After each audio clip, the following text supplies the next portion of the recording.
এই প্রশ্নটির উত্তর দিয়েছেন শাইখ আহমদুল্লাহ হুজুর। তাহলে আমরা শাইখ আহমদুল্লাহ হুজুরের দেয়া প্রশ্নের উত্তরটি দেখে নিই। মানুষের ন্যায্য অধিকারের কথা বলতে গিয়ে তিনি যদি খুনের শিকার হন, তিনি আল্লাহর কাছে শাহাদাতের মর্যাদা লাভ করবেন ইনশাআল্লাহ।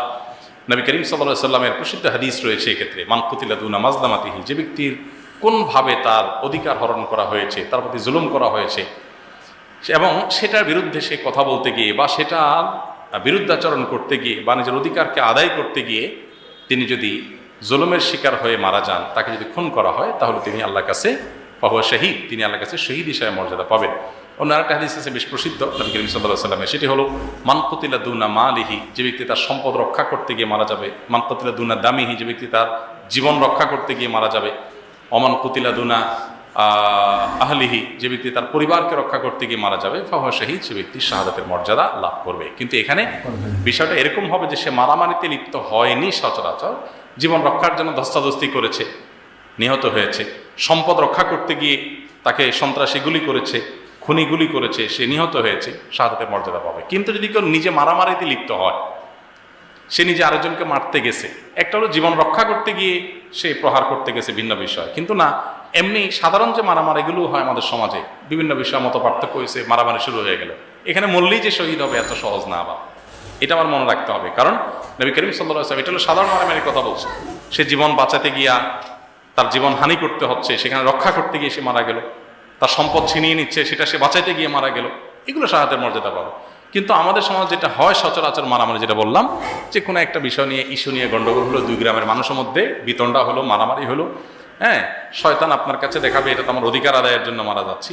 তো এইরকম মারামারি যদি হয়, তাহলে সেক্ষেত্রে সেখানে মারা গেলে শহীদ হওয়া এত সহজ হবে না। দেখতে হবে যে ঘটনা কি ছিল, সেটা আদৌ কি তার প্রতি জুলুমের শিকার হয়েছে নাকি সে নিজেও মারতে গেছে, তাকে মারতে আসে নাই, সে নিজেই কি গেছে, মারতে গেছে, এখন মারতে গিয়ে মায়ের খায়া মরে গেছে উল্টা। বোধহয় হয় না এরকম অনেক সময়? নবী করিম সাল্লাল্লাহু আলাইহি ওয়াসাল্লাম বলেছেন এরকম ব্যক্তি জাহান্নামে যাবে, যে নিজে মারতে গেছিল কিন্তু পারে নাই, উল্টা আরো মায়ের খায়া মরছে, এরকম ব্যক্তি জাহান্নামে যাবে। আল কাতিল ওয়াল মাকতুল কিলাহুমা ফিন্নার, নবী সাল্লাল্লাহু আলাইহি ওয়াসাল্লাম বলেছেন এরকম ব্যক্তি, যে হত্যাকারী সেও জাহান্নামে যাবে, যে নিহত সেও জাহান্নামে যাবে। প্রশ্ন করলো, হয় আল্লাহ রাসূল, যে হত্যাকারী সে জাহান্নামে যাবে কেন? এটা তো বুঝলাম, যে নিহত বেচারা খুন হয়েছে সে জাহান্নামে কেন যাবে? নবীজি সাল্লাল্লাহু আলাইহি ওয়াসাল্লাম বলেছেন, কারণ সেও আসলে যে খুন করছে তাকে মারতে গেছিল কিন্তু পারে নাই, উল্টা আরো মরে গেছে। যেহেতু তার উদ্দেশ্য ছিল মানুষ হত্যা করা, সেজন্য সেও কোথায় যাবে? জাহান্নামে যাবে। এজন্য ভাই, মারামারি করা, মানুষকে হত্যা করার জন্য উদ্যত হতে যাওয়া, এটা এত বড় জঘন্য অপরাধ। আপনি করতে পারেন নাই, মায়েরা তারে খুন করতে পারেন নাই, উল্টা নিজে খুন হয়ে গেছেন, তারপর আপনার আল্লাহর কাছে কি হবে? জবাবদিহি। মানুষের জীবনের মূল্য এত বেশি। চাইলেই মাথা গরম হয়ে গেল আর দিলাম বাড়ি, মাথা গরম হয়ে গেল আর অস্ত্র নিয়ে দিলাম তাকে হত্যা করে, এটা একজন ন্যূনতম বিবেক সম্পন্ন মানুষ, আল্লাহ সম্পর্কে ন্যূনতম ধারণা আছে, বিশ্বাস আছে, এরকম মানুষের কাজ হতে পারে না। তবে এটা ঠিক যে জুলুমের শিকার হয়ে মারা গেছেন, অধিকারের কথা বলতে গেছেন, নিজের অধিকারের কথা চাইতে গেছেন, আপনাকে খুন করে দিল, আল্লাহর কাছে যে আল্লাহ তাকে শাহাদাতের মর্যাদা দান করবেন। প্রিয় ভিউয়ার, শাইখ আহমদুল্লাহ হুজুর প্রশ্নটির একটি সুন্দর সমাধান দিয়েছেন, আশা করি আপনারা বুঝতে পেরেছেন। আমরা শাইখ আহমদুল্লাহ হুজুরের কাছ থেকে আরেকটি প্রশ্নের উত্তর জেনে নেব। অন্যভাবে কাউকে হত্যা করা হলে ইসলামের শরীয়ত অনুযায়ী তার বিচার কি হবে? এই প্রশ্নটির একটি সুন্দর সমাধান দিয়েছেন শাইখ আহমদুল্লাহ হুজুর। আসুন তাহলে দেখে নিই শাইখ আহমদুল্লাহ হুজুরের দেয়া প্রশ্নের উত্তরটি। দেখুন, মানুষ হত্যা আল্লাহর জমিনের সবচেয়ে বড় অপরাধগুলোর মধ্যে থেকে একটি।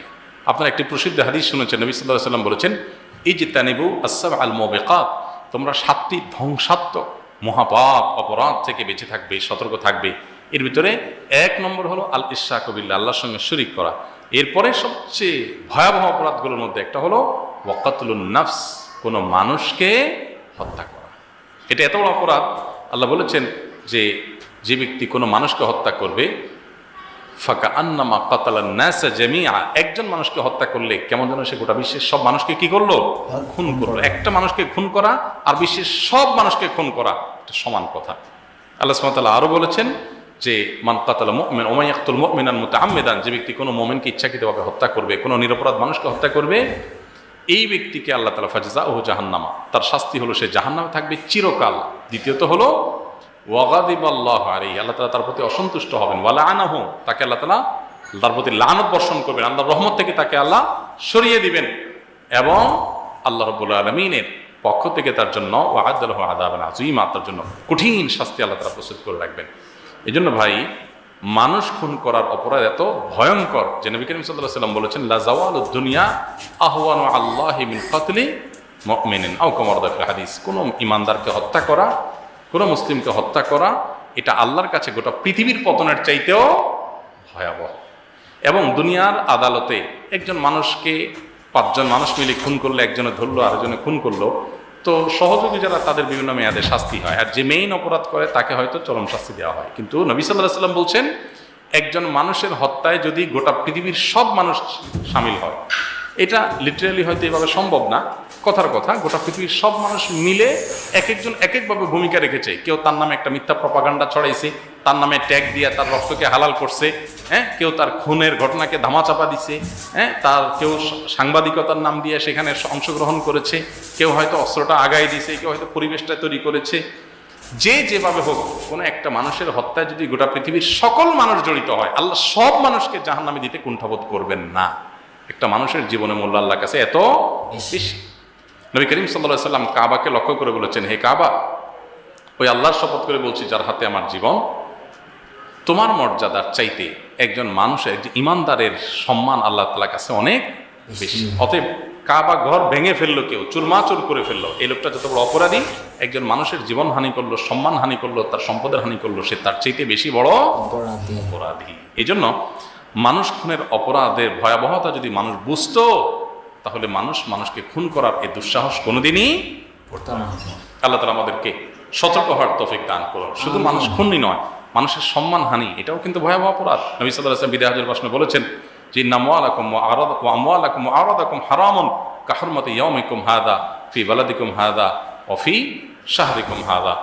এই দিনটি, জুমার দিন এবং আরাফাতের দিনে নবী সাল্লাল্লাহু আলাইহি ওয়াসাল্লাম বলেছেন যে এই দিনটি যেরকম সম্মানিত, এই জায়গা আরাফাত ময়দান যেরকম সম্মানিত, এই মাস জিলহজ মাস যেরকম সম্মানিত, ঠিক একইভাবে তোমাদের জীবন, সম্পদ এবং মর্যাদা আল্লাহর কাছে এতটা সম্মানিত। এগুলোর সম্মান হানি করা যেরকম জঘন্য অপরাধ, ভয়াবহ, ঠিক একইভাবে কোনো মানুষের সম্মান, জীবন এবং সম্পদ হানি করা অপরাধ। আমরা হয়তো অনেকে খুন করি না, কিন্তু মানুষকে অপমান করি, মানুষকে লজ্জা দিই, মানুষকে অসম্মান করি, মানুষকে ছোট করি, মানুষের সম্পদ হানি করি, টাকা মারি, তার হক নষ্ট করি। মনে রাখবেন, পুঙ্খানুপুঙ্খ করে এগুলোর বিচার হবে। আপনার আমলে, নেক আমলে, আপনার জিকির আজকারে, তেলাওয়াতে, তাজবিতে, দুরুদে, দোয়া, ইস্তেগফারে, এগুলোতে একটু কম আছে, বাঁচতে পারবেন।